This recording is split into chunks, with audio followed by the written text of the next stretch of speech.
بسم اللہ الرحمن الرحیم. السلام علیکم. میں ہوں ڈاکٹر ثانیہ چودھری اور آپ دیکھ رہے ہیں یوٹیوب چینل. ناظرین، اکتوبر کا جو مہینہ ہے وہ انٹرنیشنل لیول کے اوپر بریسٹ کینسر کی اویئرنیس کا ایک مہینہ جو ہے اس طرح سے دیکھا جاتا ہے، اور اس میں جہاں تک ہو سکے زیادہ سے زیادہ چھاتی کے سرطان کے حوالے سے، بریسٹ کینسر کی بیماری کے حوالے سے اس کی معلومات اور انفارمیشن جو ہیں وہ عام عوام تک، لوگوں تک پہنچائی جاتی ہیں دنیا بھر میں، تاکہ جلد سے جلد جو لوگ اس میں مبتلا ہوتے ہیں وہ کوئی نہ کوئی میڈیکل ہیلپ جو ہے یا کسی ڈاکٹر کے پاس جا کر اس کے بارے میں جو ہے، اگر ان کو کوئی پریشانی ہو رہی ہے یا وہ اس ایج گروپ میں ہیں جہاں اس کا انسیڈنس زیادہ ہے. ویسے تو خواتین میں یہ ہر 9 میں سے ایک خاتون کو دنیا بھر میں اور پاکستان میں یہ کہا جاتا ہے کہ 8 میں سے ایک خاتون کو چھاتی کا کینسر جو ہے وہ اس میں مبتلا ہوتی ہے. تو اس وجہ سے اس مہینے کی ایک بہت خاص اہمیت ہے اس بیماری کے حوالے سے، نہ صرف ملک بھر میں بلکہ دنیا بھر میں. اور بہت سے پروگرام اس طرح کے کیے جاتے ہیں، رکھے جاتے ہیں جہاں پر لوگوں کو اس بیماری کے بارے میں بتایا جاتا ہے، اور جو اس ملک میں اس کی سروسز ہیں اس کے بارے میں بتایا جاتا ہے. آج ہمارے ساتھ یہاں پر ڈاکٹر آسمہ سہیل تشریف رکھتی ہیں. انہیں ہم نے خاص طور سے گجرانوالہ سے مدعو کیا ہے تاکہ یہ ہمیں آ کر سب سے پہلے تو اپنا انٹروڈکشن دیں گی، اور اس کے بعد ہمیں جو ان کی سروسز اور ایکسپیرینس ہے اور جو ایڈوائس یہ خواتین کو اس بارے میں دینا چاہیں وہ ہم ان سے ضرور لیں گے.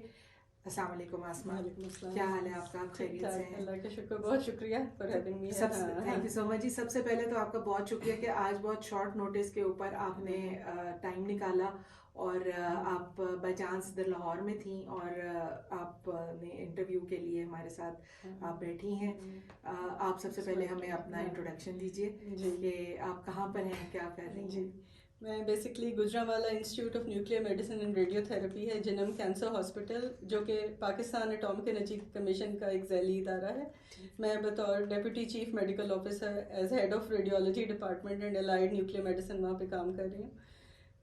بیسکلی یہ جو پاکستان اٹامک انرجی کمیشن کا ادارہ ہے، تقریباً اسی طرح کے 19 کینسر ہاسپٹلس پورے پاکستان میں کینسر کی تشخیص اور علاج کے لیے اپنا بھرپور کردار ادا کر رہے ہیں.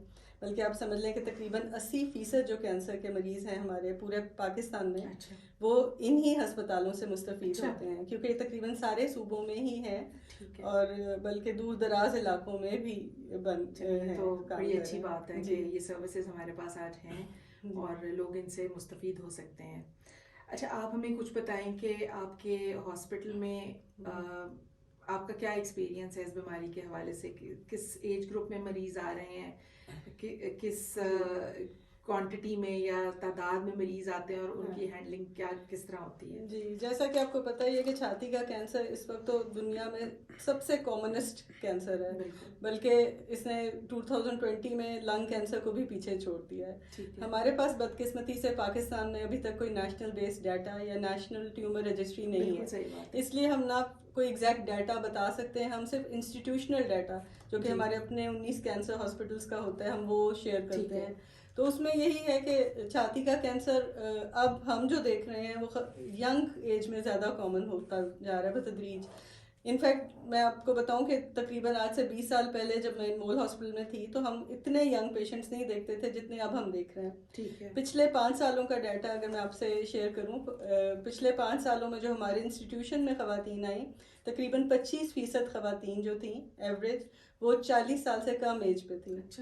تو یہ بڑی ورننگ اور الارمنگ بات ہے، کیونکہ آپ کو پتہ ہے ینگ ایج میں بریسٹ کینسر اگریسو بھی زیادہ ہوتا ہے، اور وہ ایج بھی ایسی ہوتی ہے جس میں ٹریٹمنٹ کے سائیڈ ایفیکٹس اور سارے پرابلمس ہوتے ہیں. یہ بڑی حیرت انگیز بات ہے کہ اتنی ینگ ایج میں اتنا بڑھتا ہوا انسیڈنس اور بیماری کی شدت ہم دیکھ رہے ہیں، کیونکہ جو اس کا اسکریننگ کا میکینزم ہے ورلڈ اوور وہ تو 40 کی ایج کے بعد سٹارٹ ہوتا ہے. بالکل. تو ہمیں اس لیے ہمیں بلکہ سیلف اویئرنیس اور یہ جو میسج ہے، کیونکہ جتنی جلدی یہ ڈیٹیکٹ ہو بریسٹ کینسر اتنا یہ قابل علاج ہوتا ہے، اس کا علاج بھی آسان ہوتا ہے. تو ہم اسی لیے ہماری جو اویئرنیس کیمپین کا مقصد ہی ہے کہ لوگوں کو زیادہ معلوم ہو کہ اس کے سمٹمز کیا ہیں، اس کی علامات کیا ہیں. کیونکہ ہمارا سب سے بڑا المیہ یہ ہے کہ ہمارے پاس خاتون ایک آتی ہے کافی بڑھا کے ڈیزیز، تو ہم ان سے پوچھتے ہیں کہ آپ پہلے کیوں نہیں آئی، تو وہ یہی کہتے ہیں کہ جی اب ذرا سی گلٹی تھی، چھوٹی سی تھی، تو ہم نے سوچا کہ معمولی ہوگی. یعنی کہ جب تک وہ درد نہیں کرتی، یا زیادہ تر الارمنگ جو خواتین کو لگتا ہے کہ جب درد شروع ہوگی تو پھر یہ مسئلے والی چیز ہوگی، اور وہ میرا خیال ہے کافی آگے کی سٹیج میں جا کے جی بالکل بالکل. تو اس لیے یہ میسج بڑا امپورٹنٹ ہے. ہاں نہیں، یہ بالکل بہت ضروری بات ہے کہ جیسے ہی کوئی علامت سامنے آئے اس بیماری کی، جتنے بھی لوگ اس تکلیف سے گزر رہے ہیں ان کو چاہیے کہ جلد از جلد کسی نہ کسی ڈاکٹر سے، کسی ہاسپٹل سے رجوع کریں اور اس کی باقاعدہ تشخیص کرائیں کہ یہ کیا چیز ہے جو بھی ہو رہی ہے. کچھ تھوڑا سا آپ ہمیں علامات کے بارے میں جنرل سا اگر ایک بتا دیں تاکہ لوگوں کو ذرا تھوڑی کچھ پتہ لگ جائے کہ کیا پریشانی ہو تو ان کو فوراً کسی ڈاکٹر کے پاس جائیں. جیسا آپ ایک بالکل معمولی سی چھوٹی سی گلٹی محسوس ہو، یا کوئی جگہ سخت ہو جائے تھوڑی سی بریسٹ میں، بغل میں کوئی گلٹی محسوس ہو، بلڈ نپل سے اچانک بغیر پریس کیے خود ہی نکل آئے، یا جلد، اور یعنی کہ وہ تو خیر لیٹر سٹیجز ہوتے ہیں، کوئی بھی تبدیلی جنرلی محسوس ہو جو کہ عام اینٹی بایوٹک سے یا ود ان 2 ویکس نہیں ٹھیک ہو رہی، تو آپ نے فوراً کسی بھی مستند ادارے میں مستند ڈاکٹر کے پاس جا کر اپنا چیک اپ، امیجنگ، جس میں میموگرافی ایج کے مطابق میموگرافی اور الٹرا ساؤنڈ اور پھر نیڈل ٹیسٹ وہ ضرور کروانے چاہیے اکارڈنگ ٹو جو ڈاکٹر پرسکرائب کرے. گھر نہیں بیٹھنا چاہیے. اچھا ایک چیز تھوڑا سا آپ کی گفتگو سے آگے چلیں گے، مستند ادارہ اور مستند ڈاکٹر ذرا ایکسپلین کریں کہ وہ کون ہے. اصل میں ڈرانا نہیں لوگوں کو چاہ رہی، لیکن ہمارے ساتھ بڑا مسئلہ ہے کہ جو پیریفری میں خاص طور پہ ولیجز میں لوگ بیٹھے ہیں، ہمارے پاس خواتین کئی ایسی آتی ہیں جو کہ ٹائملی چلی بھی جاتی ہیں ان ڈاکٹرز کے پاس، لیکن وہ ان کو غلط گائیڈ کر دیتے ہیں، غلط امیجنگ ہوتی ہے، غلط گائیڈنس ہوتی ہے، دودھ کی گلٹی کہہ کے ان کو گھر بٹھا دیتے ہیں. ہمیں یوں لگتا ہے کہ شاید ہماری خواتین اگنورنس کی وجہ سے، یعنی کہ ان کو نہیں پتہ کہ علامات کیا ہیں، تو وہ گھر بیٹھی رہتی ہیں، وہ لیٹ ڈائگنوز ہوتی ہیں. لیکن ہمارا یہ بھی ایک المیہ ہے کہ جو خاص طور پہ پیریفری میں ہاسپٹلس ہیں وہ پراپر امیجنگ بھی نہیں کر رہے، پراپر مینجمنٹ بھی نہیں ہو رہی. تو اس لیے ہم یہ کہتے ہیں کہ جو مستند ادارے، اب جیسے ہمارے پاکستان اٹامکالوجی کمیشن کے کینسر ہاسپٹلس ہر صوبے میں، ہر ضلع میں موجود ہیں، تو خواتین کو چاہیے کہ ایسی جگہوں پہ یا بڑے جو گورنمنٹ سیٹ اپس ہیں ٹھیک ہے ان میں جائیں تاکہ ان کو پراپرلی گائیڈنس ملے، ٹائملی انویسٹیگیشن ہو، اور پھر ٹائم پہ ریفرل ہو اور علاج شروع ہو. جتنی جلدی علاج شروع ہوگا اتنا بہتر ہے. اب میں آپ کو صرف یہ، بلکہ ڈیٹا پھر ہمارا جو پچھلے 5 سالوں کا ڈیٹا ہے اس میں آپ کو بتاؤں کہ 62.3% مریض، 62% مریض ابھی بھی ہمارے پاس تیسری اور چوتھی سٹیج میں آ رہے ہیں گوجرانوالہ میں. یعنی کہ دیکھیں حالانکہ پچھلے 3-4 سالوں میں اتنی میڈیا کیمپینز بھی چل رہی ہیں اور ہمیں بڑی خوشی ہوتی ہے کہ جیسا موبائل فون پہ بھی رنگ ٹونز اور آپ کو میسیجز مل رہے ہیں، لیکن پھر بھی ہم دیکھ رہے ہیں کہ ہمارے پاس پھر بھی اتنے لیٹ سٹیجز میں خواتین آ رہی ہیں. تو وی نیڈ ٹو، یعنی کہ ہمیں واقعی بہت کچھ کرنے کی ابھی ضرورت ہے. یہ بات آپ کی بالکل صحیح ہے. اچھا کچھ آپ نے جو آپ کے ہاسپٹلز اور انسٹیٹیوشنز ہیں ان کے بارے میں بتائیں کہ وہاں پہ کس طرح کی سروسز اویلیبل ہیں لوگوں کے لیے. جی ہمارے جیسا نوری ہاسپٹل ہے اسلام آباد میں، انمول ہاسپٹل لاہور میں ہے، کرن کراچی میں ہے، ارنم پشاور، یعنی کہ ہر جگہ گلگت تک میں ہمارے ہاسپٹلز موجود ہیں. تو ہمارے پاس علاج، تشخیص سے لے کر علاج تک، اور latest state of the art world international level کے موجود ہیں. مثلاً ریڈیشن تھراپی جس میں شعاؤں سے علاج ہوتا ہے، کیمو تھراپی کی سہولتیں، اور تشخیص میں میموگرافی ڈیجیٹل، ٹھیک ہے، یعنی کہ مطلب کمپلیٹ سیٹ اپ ہے. لیکن ہمارے پاس سرجری نہیں ہے کیونکہ ہم اپنے جو الائڈ انسٹیٹیوشنز ہوتے ہیں ہم ان کو ریفر کرتے ہیں فار سرجری. اچھا تھوڑا سا مجھے یہ ایکسپلین کیجئے کہ الائڈ انسٹیٹیوشنز کون سے ہیں آپ کے، کیونکہ یہ چیز اکثر ہاسپٹلز میں اب ڈیولپ ہو رہی ہے کہ اگر آپ نے کہیں اور اپنا جو ٹریٹمنٹ ہے وہ شروع کرا دیا ہے یا رجسٹر ہو گئے ہیں تو آپ کو وہ اگلے سٹیج آف ٹریٹمنٹ کے لیے انٹرٹین نہیں کرتے. کچھ اس پہ بتائیں. نہیں، جو کیمو تھراپی اگر سٹارٹ سے ہمارے پاس کینسر کی ٹریٹمنٹ کے لیے ہمارے پاس رجسٹرڈ ہیں تو پھر ہم ہی ان کو پوری رسپانسبلٹی ہم ہی لیتے ہیں اس مریض کی نا. ٹھیک ہے.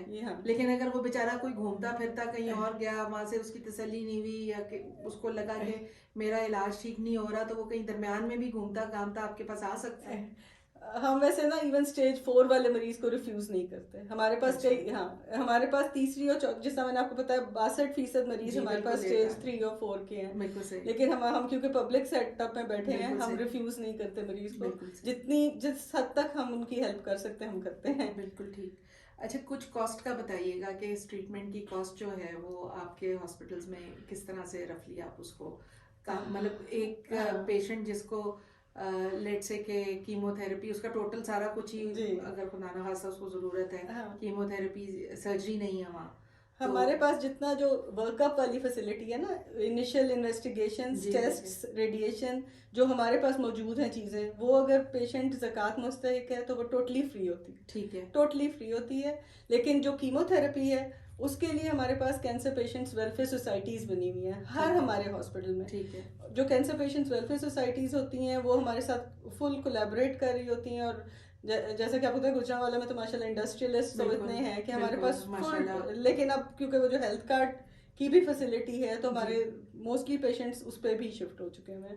ہیلتھ کارڈ سے بھی چل رہا ہے ہمارا تو چل رہا ہے چل رہا ہے. That's a good news. اچھا یہ مجھے سمجھائیں کہ جیسے سرجری آپ کے پاس نہیں ہے کچھ پیشنٹس جو ہیں ان کی پہلے سرجری اور پھر فالوڈ بائی ریڈیو تھراپی اور پھر آگے سلسلہ چلتا ہے.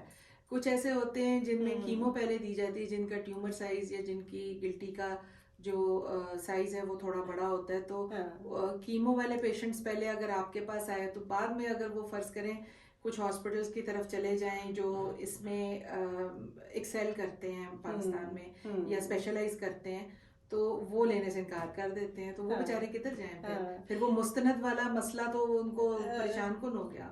ہاں نہیں ہمارا دیکھیں نا ہمارا کیونکہ ہمارے اسپیشلائزڈ انسٹیٹیوشنس ہیں ہم میڈیکل ہمارے پاس فزیشینس بھی اس طرح نہیں ہوں گے. دیکھیں کینسر پیشنٹ کو تو ایک اسٹیج پہ سائیکائٹرسٹ کی بھی ضرورت پڑ سکتی ہے تو ہمارا یہی ہوتا ہے کہ ہم ساتھ ساتھ ریفر کرتے ہیں کنسرن اسپیشلسٹ کو لیکن جو مین اسپیشلائز ٹریٹمنٹ ہے وہ ہم ساتھ ساتھ کرتے رہتے ہیں. الائڈ ہاسپٹلس آپ کے کون سے ہیں تاکہ لوگوں کو کچھ آئیڈیا ہو سکے کہ اگر کیونکہ جنرلی جو میں نے دیکھا ہے کہ پیشنٹس سے جب آپ جا کے بات کریں نا یہ بہت سے پیشنٹ سے ملنے کا اتفاق ہوا ہے تو وہ کلیئر نہیں ہوتے کہ میرا ٹریٹمنٹ کہاں ہوگا میں کہاں جاؤں میرے ساتھ کیا ہونے والا ہے. تو یہ تھوڑا سا واقعی ہمارا ہے مسئلہ کیونکہ ہم پاکستان اٹامک انرجی کمیشن ہمیں تو اون کرتا ہے ہم پھر موسٹلی کوشش یہ کرتے ہیں according to the affordability of the patient کہ پبلک سیکٹر ہاسپٹلس کو ہم ہمارے ساتھ ہماری ان کے ساتھ ہوتی ہیں کولیبریشنس بھی ہوتی ہیں ہمارے ٹیومر بورڈ میٹنگس ہوتی ہیں ان کے ساتھ تو ہم ان کو پتا ہوتا ہے ہم نے کون سا کیس ان کو ریفر کر رہے ہوتے ہیں. موسٹلی یہی ہوتا ہے کہ پبلک سیکٹر ہاسپٹلس میں ہی ہم ریفر کر رہے ہوتے ہیں ان کو کیونکہ وہ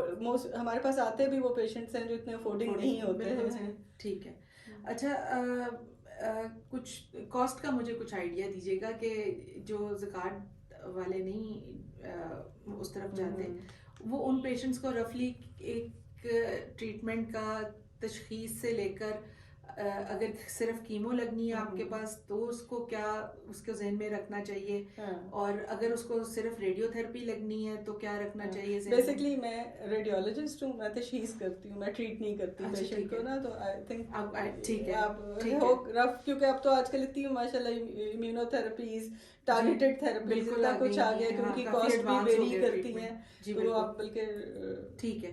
اچھا کچھ آپ اس میں پہلے تو کوئی ایڈوائس اگر لوگوں کو دینا چاہیں اس حوالے سے دو لیول پر ایک تو جو مریض خود ہیں ان کو یا جو اس میں جن کو کوئی علامات آنے شروع ہو جائیں اور دوسرا ان کے جو فیملیز ہیں ان کے لیے کچھ کہنا چاہیں. ایک تو میں یہ کہنا چاہوں گی کہ خواتین ہمارے پاس نا بہت زیادہ پینک ہو کے خاص طور پہ اکتوبر کے مہینے میں جب پین کے ساتھ آتی ہیں کہ بریسٹ پین ہے مجھے دونوں سائڈس پہ سائیکلیکل میسٹیلجیا جو ہر سائیکل کے ساتھ ہوتی ہے تو وہ ایک عام آپ سمجھے 30% خواتین کو یہ ہوتی ہے. ٹھیک ہے. اور کینسر کبھی بھی جب شروع ہوتا ہے تو پین کے ساتھ بائیلیٹرل پین کے ساتھ نہیں شروع ہوتا. تو ایک تو میں یہ کہنا چاہوں گی کہ جتنی اویئرنیس کیمپینز ہوتی ہیں تو خواتین گھبرا بھی بہت جاتی ہیں. آج کل ہمارے پاس اتنی ساری خواتین صرف انسسٹ کر کے ہم اوور برڈنڈ ہیں لیکن وہ انسسٹ کریں گی کہ ہماری امیجنگ کریں حالانکہ وہ ان کی ایج بھی نہیں ہوگی. جو اسکریننگ ریکوائرمنٹس ہے ریکمنڈیشن ہے وہ تو یہی ہے کہ آپ 40 سال کی عمر اگر آپ ایوریج رسک ہیں تو 40 سال کی عمر کے بعد آپ نے اینول میموگرافی اسکریننگ کروانی ہے اور کلینکل بریسٹ ایگزامینیشن کروانا ہے اور 20 سال کی ایج سے سیلف بریسٹ ایگزامینیشن اب باہر تو وہ ریکمینڈ نہیں کرتے لیکن میں ابھی بھی اپنی خواتین کو ضرور کہتی ہوں کہ آپ کریں اپنا خود معائنہ کریں اس لیے کیونکہ ہمارے پاس اتنی فیسلٹیز ہی نہیں ہیں. بالکل صحیح. اس لیے ہم تو یہی کہتے ہیں کہ آپ کریں اور آپ جو ہی کوئی تھوڑا سا بھی آپ کو چینج محسوس ہو تو آپ فوراً آئیں. ٹھیک ہے. چلیں thank you so much doctor Asma آپ کا آپ نے اپنا ہمیں بڑا قیمتی ٹائم دیا اور بڑی قیمتی معلومات ہمیں دی ہیں ہمارے ویورز کے لیے, ناظرین کے لیے. امید کرتے ہیں کہ آپ جب یہ سنیں گے تو ان سے ڈیفینیٹلی آپ کو کوئی نہ کوئی فائدہ ہوگا. آپ اپنے گرد و نواح میں بھی اس انفارمیشن کو پھیلائیں, دوسرے لوگوں کو بتائیں, کیونکہ جو اس وقت صورتحال جاری ہے ہر گھر میں کوئی نہ کوئی پیشنٹ, بلکہ کئی گھروں میں تو ایک سے بہت زیادہ پیشنٹس اس بیماری میں مبتلا ہیں.